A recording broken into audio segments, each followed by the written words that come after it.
안녕하세요. 저는 60대 중반의 여자입니다. 말 한마디로 천냥빚을 갚는다 라는 말과 되로 주고 말로 받는다 라는 말이 있죠. 가는 말이 고와야 오는 말이 곱다라는 말도 있고요.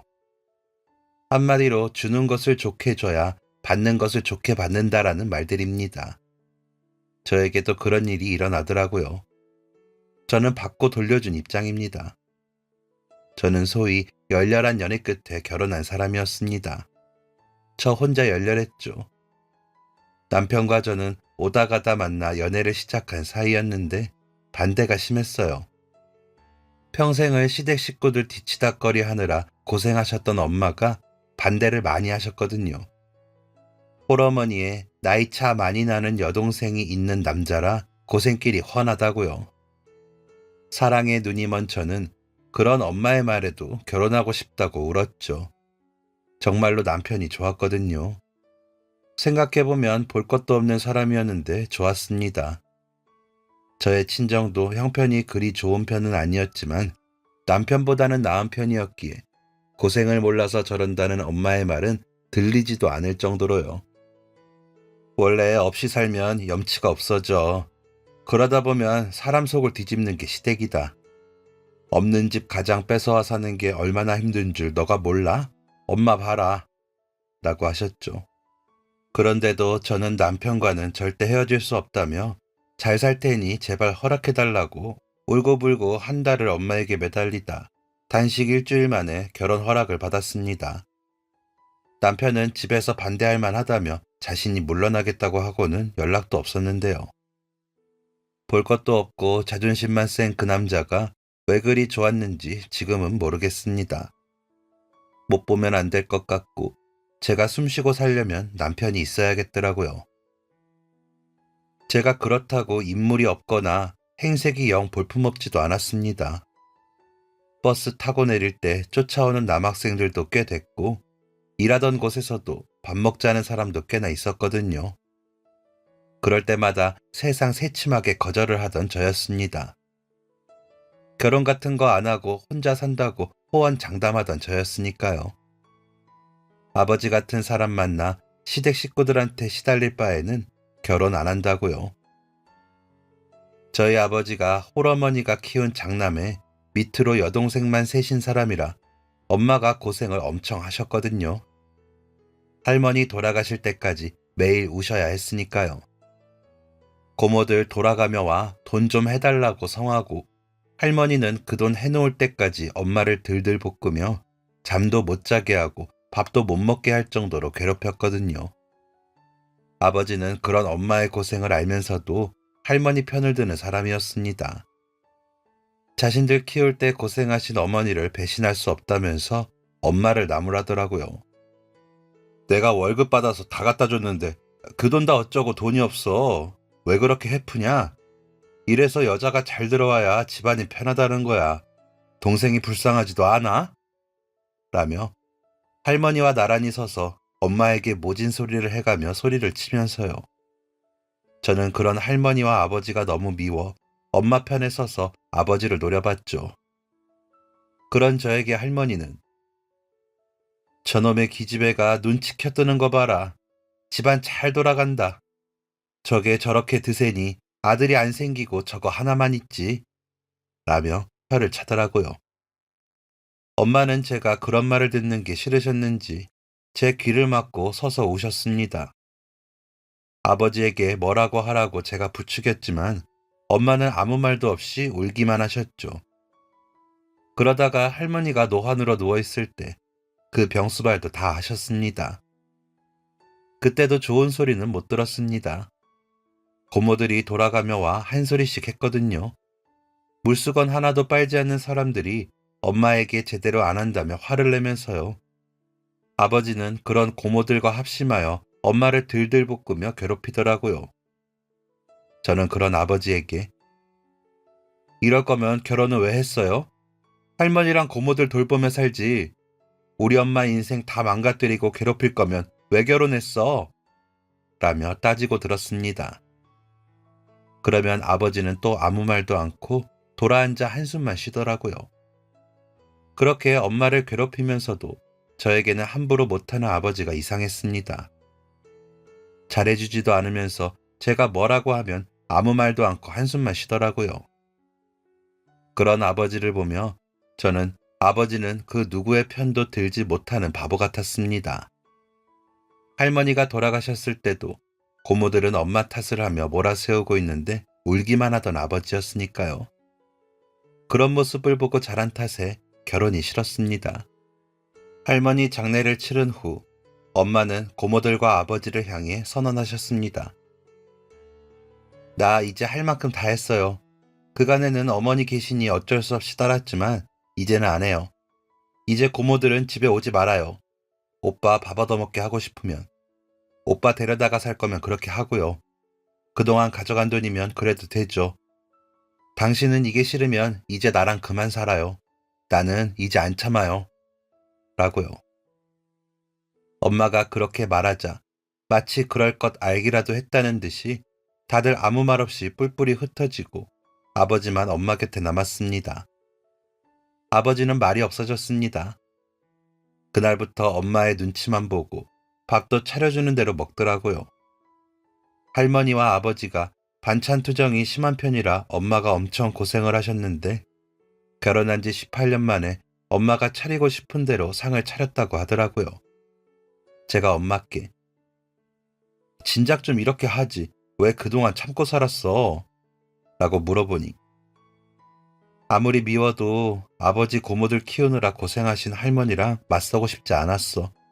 너희 외할머니가 엄마 시집 보낼 때 어른들에게 잘하라고 그러셨거든. 배운 대로 했지. 그런데 이제 할머니도 안 계신데 엄마가 왜 참아?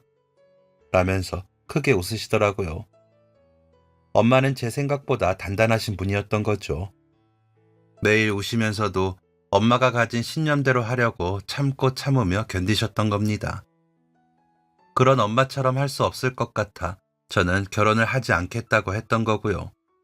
하지만 남편을 만나고 제가 언제 그런 말을 했는지 생각도 안 하고 결혼하겠다고 고집을 부렸으니 엄마도 놀라셨을 겁니다. 아버지는 한숨만 쉬셨죠. 왜 그렇게 남편과 결혼하고 싶었냐고요? 자유로워 보여서요. 상고를 나와 작은 사무실에 격리로 일을 하던 제게 남편은 자유로워 보였거든요. 남편은 악기 연주를 하는 사람이라 여기저기 공연을 다닌다고 하면서 기타를 메고 머리를 기르고 다녔는데 그 모습이 너무 멋져 보였습니다. 연예인 같았죠. 사무실 회식이 끝나고 집으로 돌아가던 길에 사람들 앞에서 연주를 하는 모습이 매일 쳇바퀴 굴러가듯 사는 저와는 전혀 달라 보여 멋지게 보였거든요.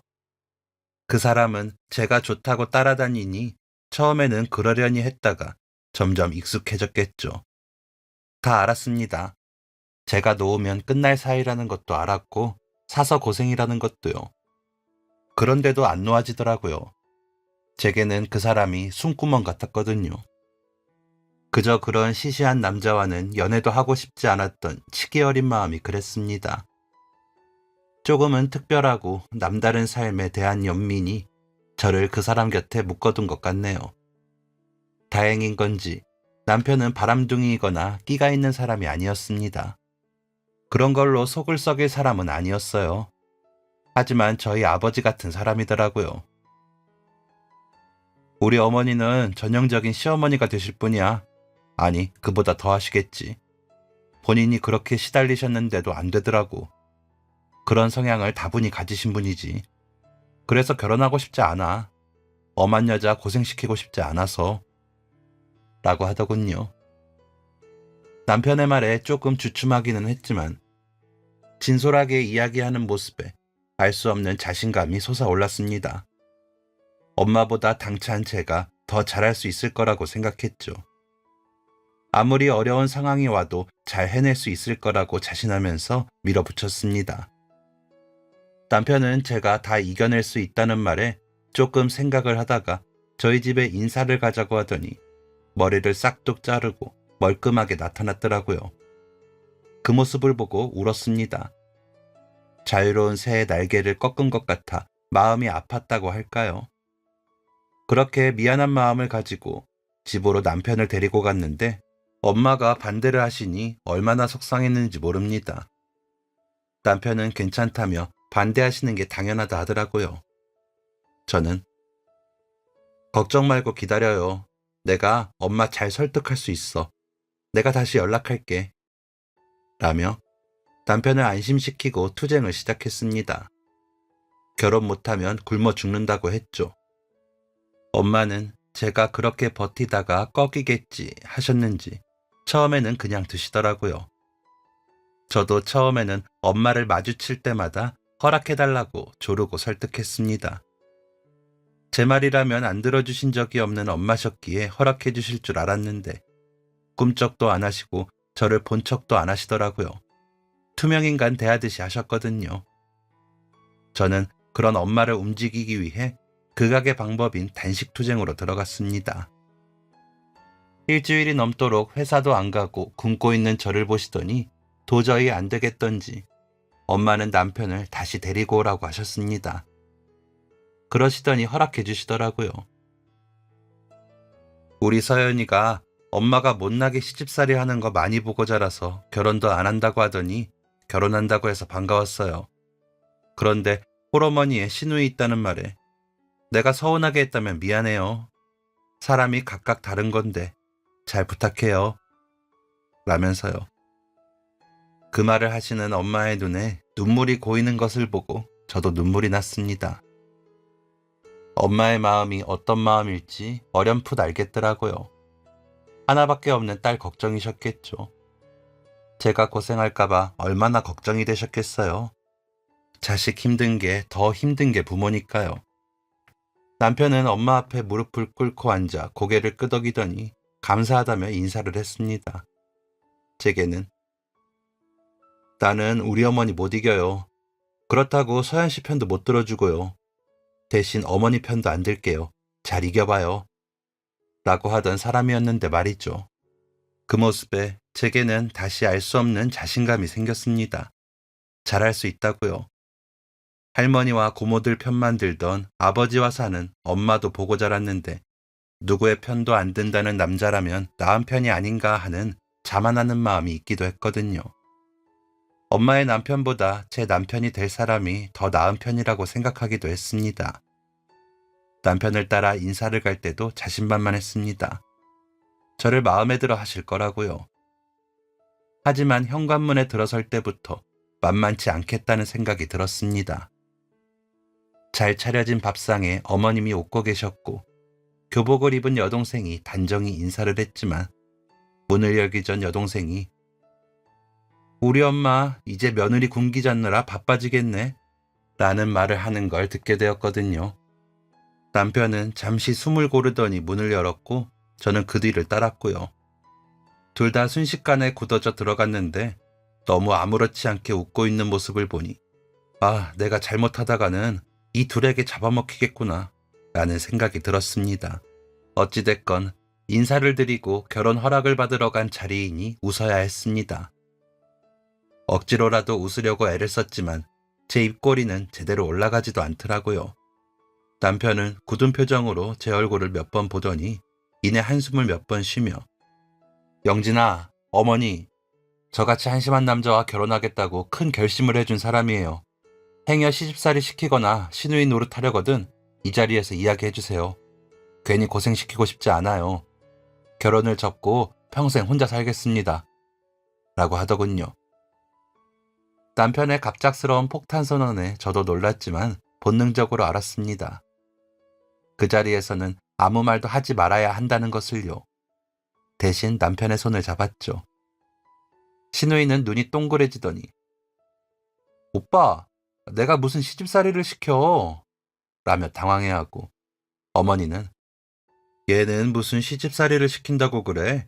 그런 걱정은 하지 마. 라며 손을 휘저으며 아니라는 표시를 하시더라고요. 남편은 잡은 손에 힘을 주었습니다. 그러더니 그러면 믿고 결혼하겠습니다. 저는 아버지처럼 살고 싶지 않아요. 아버지가 얼마나 괴로워하셨는지 아시죠? 도리는 하고 살게요. 라고 하더군요. 그 말에 어머니는 돌아앉아 눈물을 닦으셨고 시누이는 입을 삐죽거렸지만 더 이상 저를 이리저리 살피거나 위아래로 훑어보지 않으니 저는 좀 낫더라고요. 그렇게 저희의 결혼은 진행이 되었습니다. 상견례자리도 평탄했습니다. 제가 시댁에 들어가 사는 것으로 이야기가 되었고, 혼수는 어머니 이불 한 채와 장롱, 시누이 옷 한 벌을 하는 것으로 정해졌습니다. 남편과는 반지만 나눠 끼기로 했죠. 남편은 안정적인 생활을 위해 음악을 그만두고 악기사에 취직을 했습니다. 결혼을 하니 자신의 꿈만 위한 삶을 살 수만은 없다면서 그런 결정을 하더라고요. 고마우면서도 미안해졌습니다. 날개를 꺾은 것 같아 마음이 편하지 않았거든요.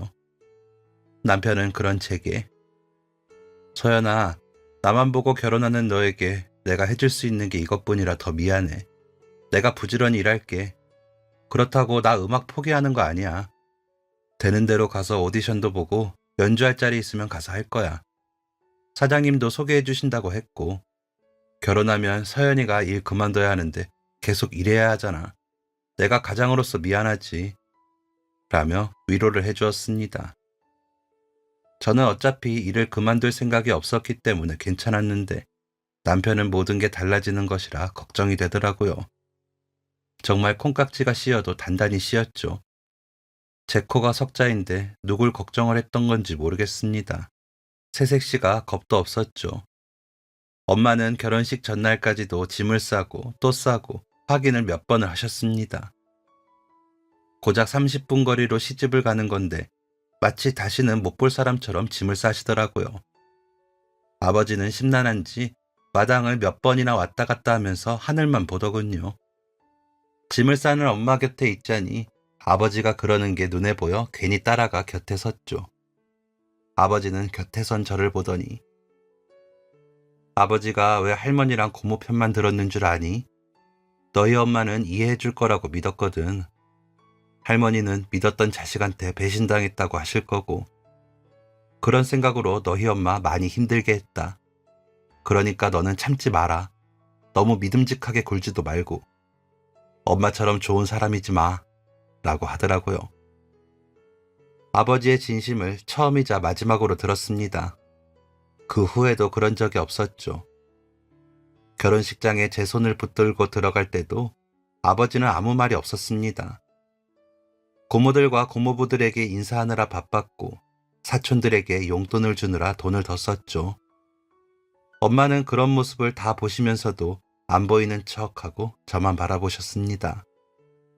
손님들에게 인사를 하시다가도 저를 보러 오셔서 살피다가 가셨죠. 그런 엄마를 보며 저는 울컥울컥 눈물이 나와 화장을 몇 번이고 고쳐야 했습니다.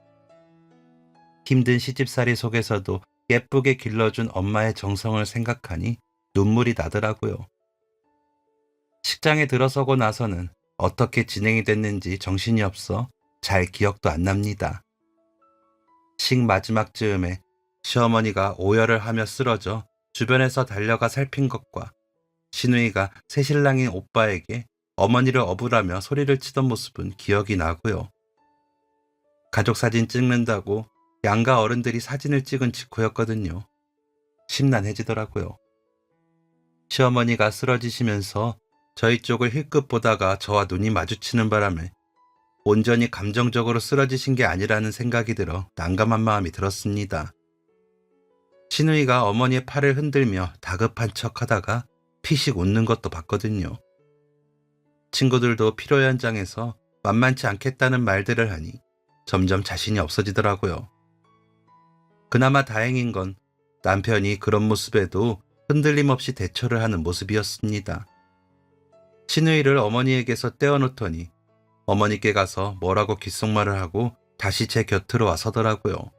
어머니는 조금 그러고 계시더니 일어나셨습니다. 시누이는 눈을 흘겨 남편을 보고 어머니는 주섬주섬 정신이 나는 척 하시더라고요. 사진사분이 보시더니 다시 사진을 찍으며 시어머니와 시누이는 퇴장을 했습니다. 남편은 제 손을 잡은 손에 힘을 주더니 옅은 한숨을 쉬었습니다. 힘들어 보였죠. 남편을 올려다보니 애써 웃음을 지은 얼굴에 진땀이 흘러 맺혔더라고요. 이 남자와 잘 살아보겠다는 다짐을 다시 한번 하면서 엄마를 봤습니다. 엄마는 제가 사진을 찍는 모습을 식당으로 가시지도 않으시고 보고 계셨거든요. 마치 세상에 저만 있는 것처럼 보고 계시는 엄마를 보며 더 잘 살고 싶어졌습니다. 막막했지만 잘해낼 거라고 다짐을 하며 치른 결혼식을 마치고 피로연까지 한 후에 첫날 밤을 치르기 위해서 시내 작은 호텔에 들어서서야 정신이 들더라고요. 엄마 얼굴도 떠오르고 시어머니 시누이 얼굴도 떠올라 심란했지만 웃어야 했습니다. 남편에게 부담감을 주고 싶지 않았거든요. 아버지 말과 다르게 믿음을 주고 싶어서요. 남편은 제게 미안해하면서도 앞으로의 일을 걱정하지는 않아 보였습니다. 다 잘 될 거라고 믿는 사람이더라고요. 그런 모습조차도 그때는 다 좋아 보였습니다. 하룻밤의 신혼여행 겸 첫날 밤을 보내고 친정으로 갔더니 엄마는 한상 가득 상을 차려놓고 저희를 맞이하셨습니다. 아버지와 엄마께 절을 하고 눈물이 났습니다. 22 나이에 시집을 간다고 나선 제가 너무 어린 나이 같다는 생각이 들더라고요. 엄마는 그런 제 모습에 눈물을 같이 닦으시다가 남편의 손을 잡으셨습니다. 잘 부탁해, 주서방. 우리 서연이가 믿고 살 사람은 우리 주서방뿐이니 잘해줘. 내가 다른 건 다 괜찮은데 마음고생만 시키지 말아줘. 내가 너무 그런 모습을 많이 보여서 나만 참고 살면 되는 줄 알았는데 애 시집 가니까 그게 아니었어. 라며 또다시 부탁을 하셨습니다. 아버지는 괜히 딴청을 하며 다른 곳을 보고요. 아마도 저희가 도착하기 전부터 엄마와 아버지는 한바탕 다투셨을 겁니다. 제 결혼이 결정된 후부터 엄마가 아버지에게 잔소리를 하시면서 화를 내셨거든요. 내가 무슨 좋은 꼴을 보겠다고 그 수모를 다 참고 살았는지 모르겠어. 참지 말걸. 우리 엄마가 당부한 대로 하다가 우리 딸도 그래야 하는 줄 알고 혹시나 참을까봐 걱정이 돼서 잠이 안 와. 내가 뭐가 못나서 그 수모를 겪고 그 모진 소리를 들으며 살았는지 몰라. 저 원수 같은 인간. 이라며 눈만 마주치면 소리를 치셨죠. 아버지는 처음에는 못 들은 척 하더니 엄마가 몇 번 큰 소리로 그러니 화가 나는지 뭘 또 그렇게 참고 살았냐? 그럼 장남이 그렇게도 안 하고 살아? 라며 대꾸를 하며 엄마와 싸우더라고요. 그 대꾸는 엄마의 화를 더 나게 했고 싸움은 더 커졌죠. 제 결혼식이 가까워져 올수록 아버지는 다시 말을 줄이고 대꾸를 하지 않기 시작했습니다. 엄마의 목소리는 점점 커졌습니다. 그동안 어떻게 참았는지 모르게 쏟아내셨습니다. 제가 없으니 엄마는 아버지에게 더 많은 이야기를 하셨을 겁니다. 제 앞에서는 하지 못하는 말들을 제가 없을 때 또 쏟아내시느라 열을 내셨을 겁니다. 여자는 시집가서 참고 사는 게 미덕이라던 외할머니의 말 때문에 참았던 말들을 딸을 시집 보내며 쏟아내시는 엄마의 모습에 아버지도 많이 놀라셨던 것 같습니다. 아버지도 할머니가 떠나고 고모들이 집에 드나들지 않아 허전하다고만 생각하다가 제가 시집 간다니 생각이 좀 달라지기도 했고요. 엄마가 많이 참은 걸 느낀 거죠. 엄마가 우리 서연이가 혹시라도 시집살이 하다가 못 살겠다고 오거나 힘들다고 하면 다 당신 때문인지 알아. 우리 서연이가 나처럼 살기만 해봐. 라고 소리치셨을 때 그제야 아버지는 본인과 할머니, 고모들의 행동을 돌아봤던 것 같더라고요. 그래서 제가 결혼하기 전날 그런 말을 했던 것 같았습니다. 참지 말라고요. 깨닫기는 했지만 엄마에게 져주기는 싫었던 아버지는 대꾸를 하지 않는 것으로 견디고 있는 것 같았습니다. 미안하다고 고생 많았다고 하면 될 걸 말이죠. 저는 친정에서 하룻밤을 보내면 떠나야 하는데 부모님의 사이가 좋지 않아 보이니 제 마음이 편하지 않더라고요. 남편도 편해 보이지 않으니 안 좋았습니다. 그래서 억지로 웃으며 엄마에게 농담도 하고 아버지에게 생전 하지 않던 장난도 하며 분위기를 풀어보려 웃으면서도 마음이 불편했습니다. 걱정만 되더라고요. 엄마는 저와 남편에게 웃으며 음식도 권하시고 이것저것 물으시면서 편하게 하시려고 시도를 하셨지만 진심으로 편해지지 않더라고요. 다음날 아침까지도요. 엄마가 이바지 음식부터 신혼부부 베개까지 다 챙겨서 싸주시는 대로 나오면서도 두 분이서 지낼 친정집 걱정에 발걸음이 떨어지지 않았습니다. 눈물만 나고요. 남편은 그런 제 마음을 헤아렸는지 어깨도 토닥여주고 손도 잡아주었습니다. 고맙고 의지도 되고 좋더라고요. 부모님처럼 나이 들지 않고 잘 살자 싶었습니다. 무거운 마음으로 앞으로 제가 살 시댁 대문 앞에 도착하니 한숨이 절로 났습니다. 앞으로 얼마나 많은 전투가 벌어질까 걱정이 되기도 했고요. 꼭 이기자고 생각했죠. 엄마처럼 나중에 터트리지 말고 마음속에 쌓아두지 말고 살자고 생각했습니다.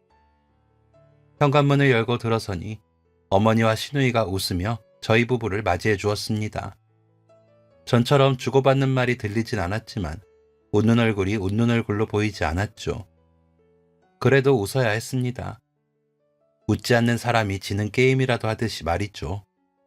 엄마가 챙겨준 이바지 음식을 내놓고 한복으로 갈아입고 어머니께 절을 했습니다.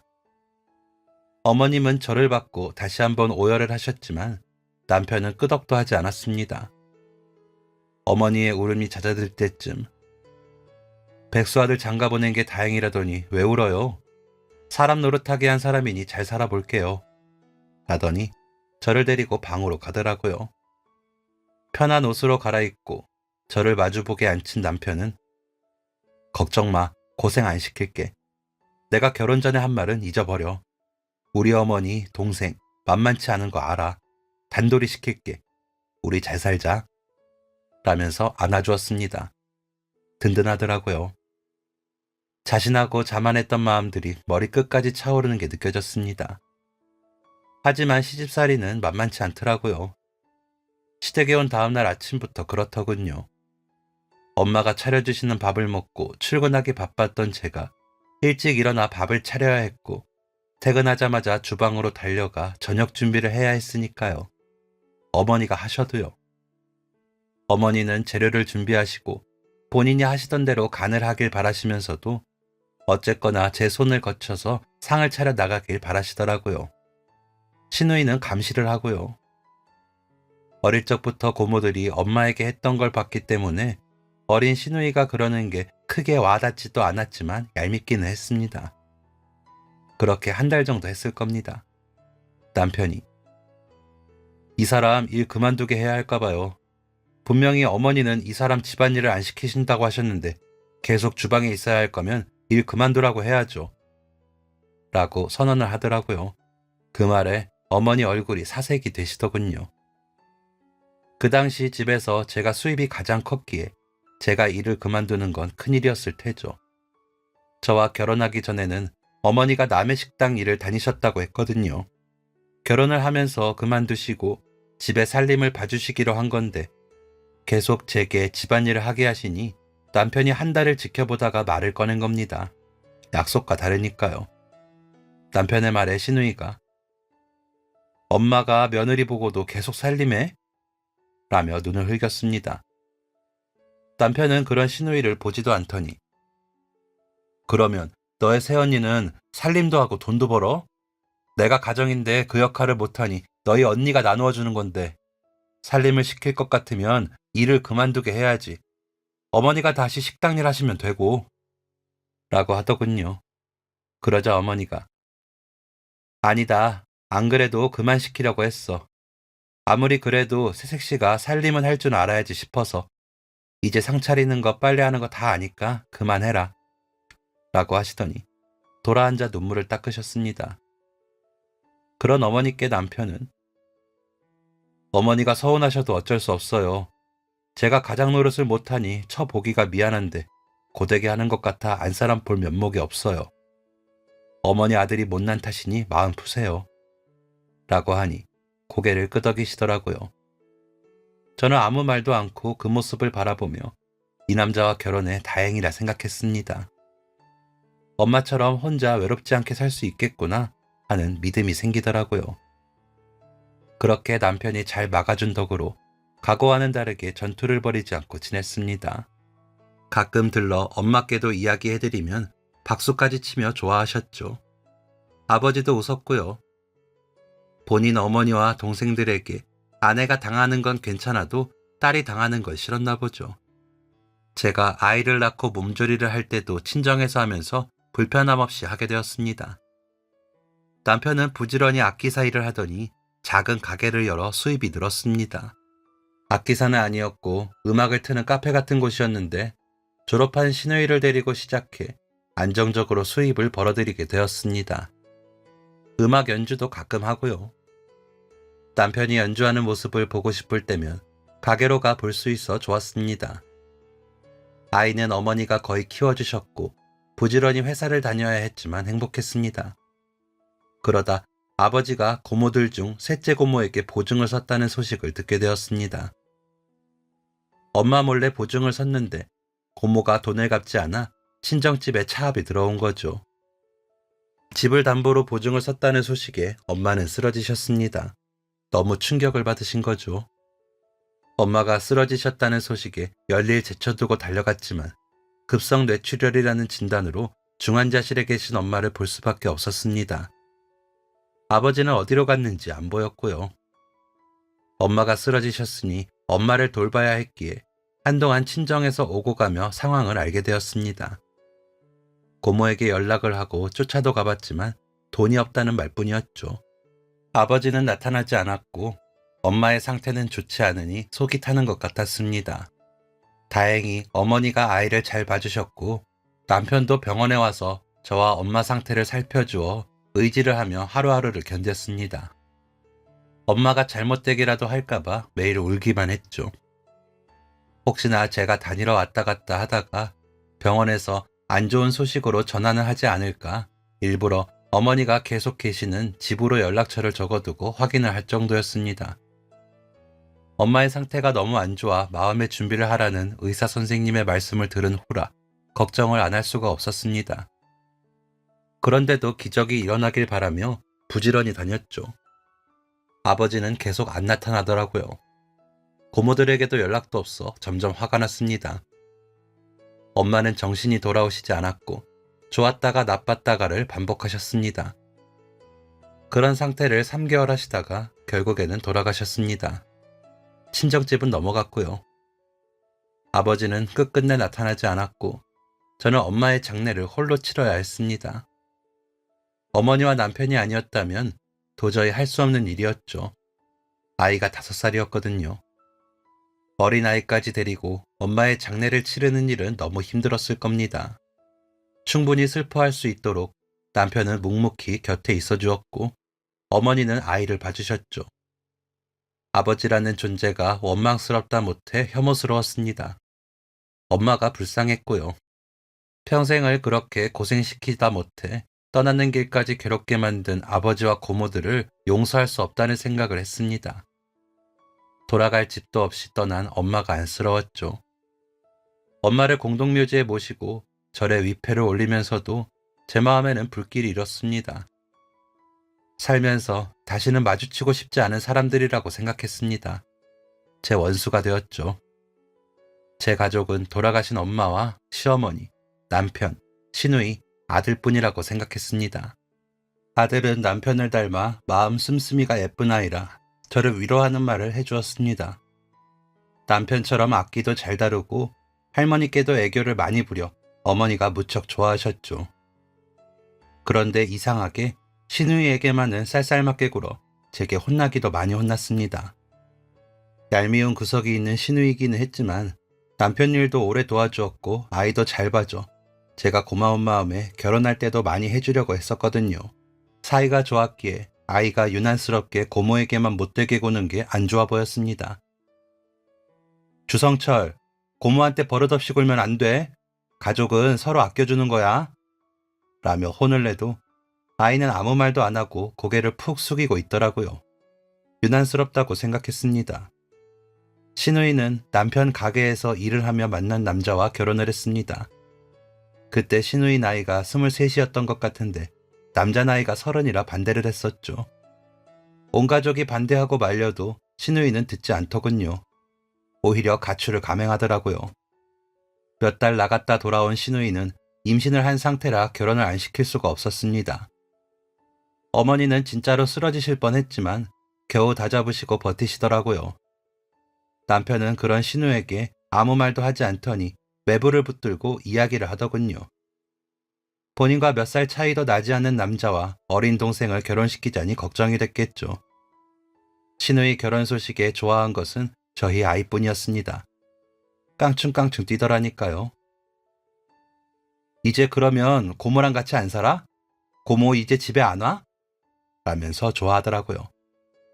아이가 그때 8살이었는데 걱정은커녕 좋아하는 모습에 어머니도 서운해 하셨죠.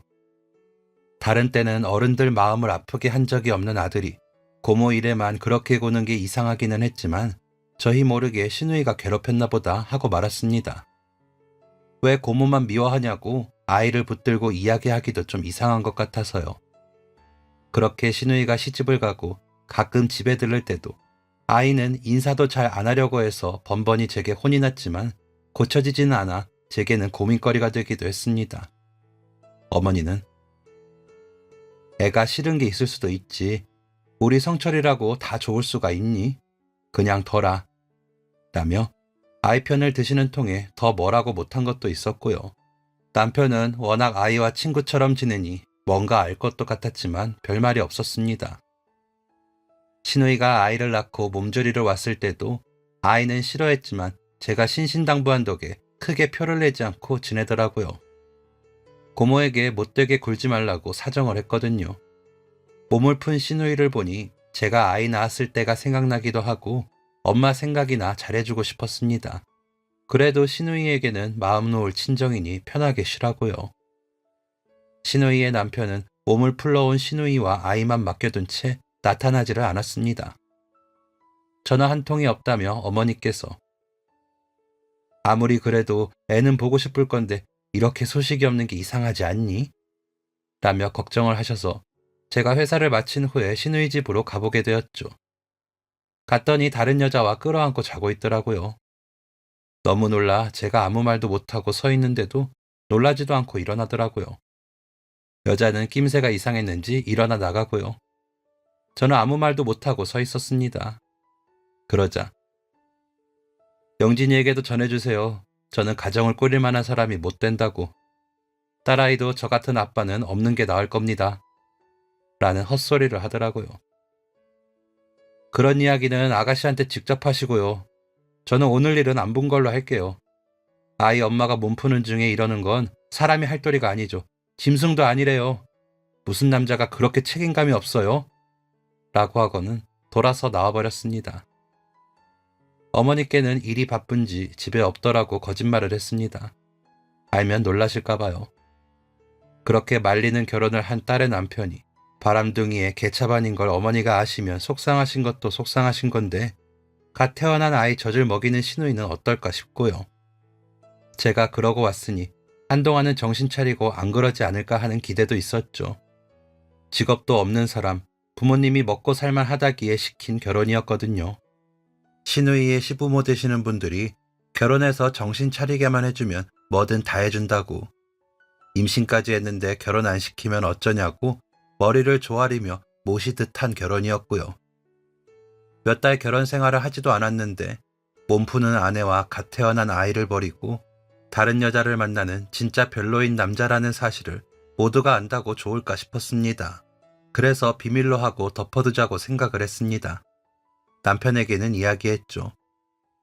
남편이 쫓아가 단판을 지은 건지 혼을 낸 건지는 모르겠지만 몸조리를 마친 신우이를 데리러 오기는 했더라고요.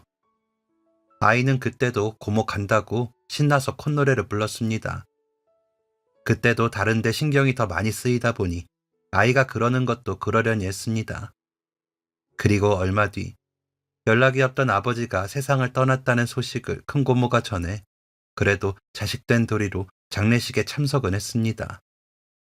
엄마와 합장 이야기를 하더군요. 살아서 아버지 때문에 고생한 우리 엄마 죽어서도 고생시킬 수 없다고 하면서 안 된다고 하니 독하다는 둥, 어릴 적부터 아버지를 무시했다는 둥 하더라고요. 아무리 때를 써도 억울하게 돌아가신 우리 엄마 곁에는 절대 안 된다고 하면서 그렇게 돈 가져다 쓸 때는 오빠 오빠 했으니 마지막 묻히는 곳은 고모들이 책임을 져요. 나는 자식된 도리로 장례까지는 왔으니까 라고 하고는 나왔습니다. 그러고 왔는데 속이 시원하기는커녕 한동안 제 마음은 지옥이었습니다. 어디 농장에서 일하면서 번 돈으로 장례비를 해달라고 했다는데 어이가 없더라고요. 마지막까지 동생들에게 다 털어주고 결국엔 그 고생을 하다가 돌아가다니요. 엄마 마지막을 지키지도 않은 사람이 제게 연락은 해달라고 했다는 게 화가 났고요. 그런 아버지가 돌아가셨는데 마지막까지 저에게 미루려는 고모들도 미웠습니다. 엄마 묘지에 가서 얼마나 울었는지 모릅니다. 아이와 남편, 어머니를 보고 견뎠죠. 그렇게 또 몇 년이 흐르고 시누이가 이혼을 했다며 아이를 데리고 나타났습니다. 저희 아이가 중학교에 들어갔고 시누이 아이가 유치원에 다닐 때였죠. 시누이 남편이 다른 여자가 생겼는데 아들을 임신한 것 같다며 딸을 낳은 시누이에게 양보를 해달라 하면서 내보냈답니다. 일단은 아이도 맡아서 키워달라고 하면서요. 그렇게 굽신거리던 시누이 시부모도 뱃속의 아이가 아들인 것 같다고 하니 대를 이을 아이이니 어쩌겠냐며 모른 척을 했다고 하더라고요. 그간에 말은 안 했지만 여자 문제가 한두 번이 아니었는데 임신까지 한 건 처음이라며 진짜 이혼당하게 생겼다고 울며 불며 나타난 시누이가 불쌍했습니다. 저희 아이는 역시나 시누이를 싫어했지만 사촌 동생에게는 안 그러더라고요. 그나마 다행이다 싶었는데 시누이 딸이 저희 아이 준비물을 달라고 떼를 썼나 봐요. 아이가 안 된다고 하자 조카 아이가 떼를 쓰며 누워 소리를 지르며 울은 거죠. 시누이가 조카를 끌어안고 저희 아이에게 소리를 지르는 걸 어머니가 보시고 시누이와 조카에게 뭐라고 하셨나 봐요. 그랬더니 그 길로 나가서 산다며 갔더라고요. 저는 그때도 아이에게 좋은 말로 달래지 애를 왜 울려 고모 속상한데 라며 시누이 편을 들었습니다. 아이는 한숨을 크게 쉬면서 아무 말도 안 하더군요. 제가 아이를 혼내자 어머니는 그거보다 어떻게 더 잘 달래니? 너무 오냐오냐 해서 아이가 버릇이 없더라. 우리 성철이나 되니까 받아준 거지 라고 하시더라고요. 그래서 그때도 지나치고 시누이를 달래서 다시 데려오려고 했지만 못 데려왔죠. 혼자 눈치 보는 건 보겠는데 자기 딸까지 눈치 보게 할 수는 없다면서 자가도 둘이서 편하게 지낼 집에서 지낸다며 안 오더라고요. 그냥 자주 들여다봤습니다. 남편도 오며 가며 들여다보는 것 같더라고요. 저도 자주 가서 반찬도 전해줬습니다. 어머니는 아이와 사이가 좋지 않은 시누이가 싫으신 건지 이혼한 딸이 싫으신 건지 가보시지는 않고 반찬만 해서 전해주라고 하시더라고요. 전달은 제가 했고요. 그러다 어머니가 아이 고등학교 때 돌아가시면서 전할 반찬을 제가 해서 전했습니다. 어머니가 안 계시니 저도 너무 허전하고 괴로운데 남편과 시누이는 오죽할까 싶어 더 챙기고 싶더라고요. 조카 아이가 제 아버지에게 다니러 갔다가 거기서 지냈거든요. 시누이의 전 시부모님이 잡았나 봐요. 그때 임신했던 아이가 딸이었거든요. 바깥에서 나온 아이도 딸이니 기른정이 든 조카를 안 보내주고 시누이에게 돈을 더 주었다고 하더라고요. 하지만 어느 엄마가 돈으로 자식의 자리가 채워집니까? 그래서 시누이에게 신경을 썼는데 잘 지내더라고요. 그러다 어머니가 돌아가신 거죠. 마음의 상처가 크겠다 싶어 반찬도 해다 주고 자주 놀러 오라고도 했습니다.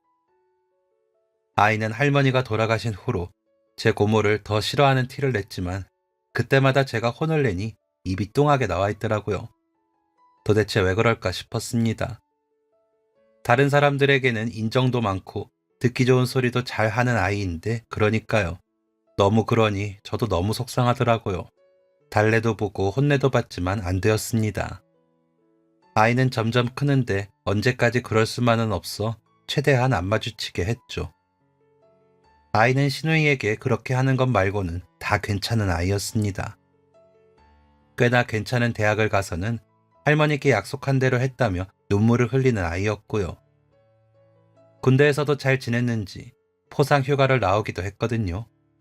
고루 자라는 아이였습니다. 그렇게 아이가 제대를 하고 얼마 뒤 어느 날 신우이가 울면서 집으로 왔습니다.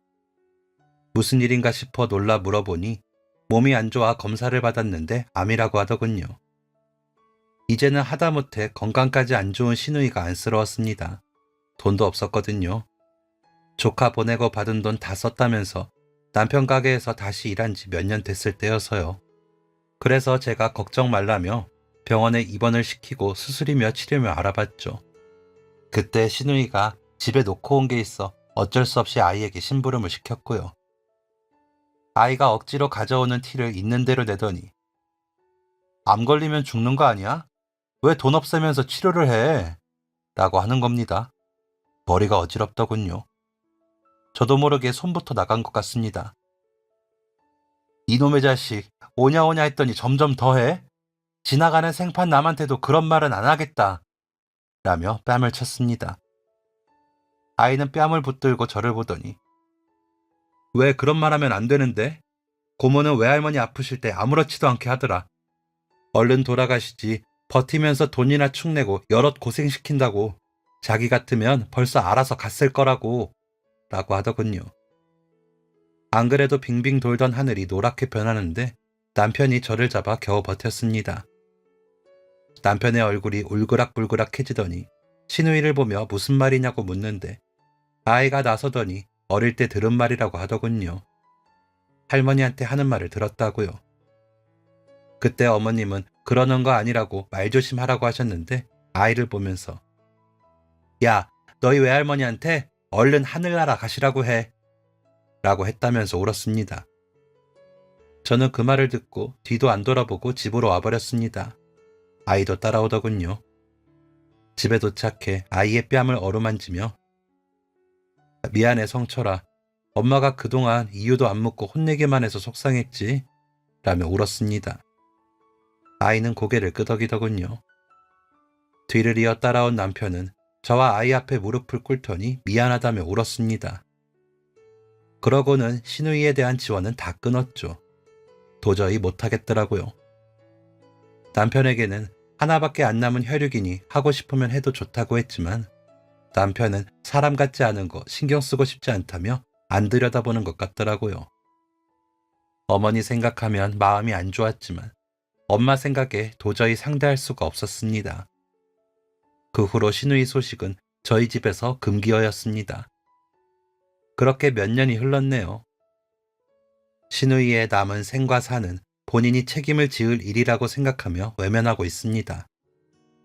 홀로 견디기 어려울 텐데 본인이 지은 죄가 있어 그런지 연락은 없네요. 신우이가 그런 말을 하지 않았다면 지금 어떻게 지냈을까 생각하게 됩니다. 자신이 입으로 지은 죄를 그렇게 되돌려받고 반성을 했을까 싶기도 하고요. 그렇게 말 한마디 잘못해 피를 나눈 남매도 인연이 끊겼습니다. 그 후로 저는 말의 무게를 알고 나서 사소한 일에도 함부로 말을 하지는 않습니다. 저희 아이에게도 그러라고 하고요. 여러분들도 말의 힘을 믿고 조심하시길 바랍니다. 마음이 말로 나타나고 표정이 되어 얼굴이 된다고 하잖아요. 모두 고운 마음으로 고운 말을 하는 고운 얼굴이 되기를 바라며 이야기 마칩니다. 지금까지 사연 들어주셔서 감사합니다. 사연이 재밌으셨다면 구독과 좋아요를 눌러주세요. 감사합니다. 안녕히 계세요.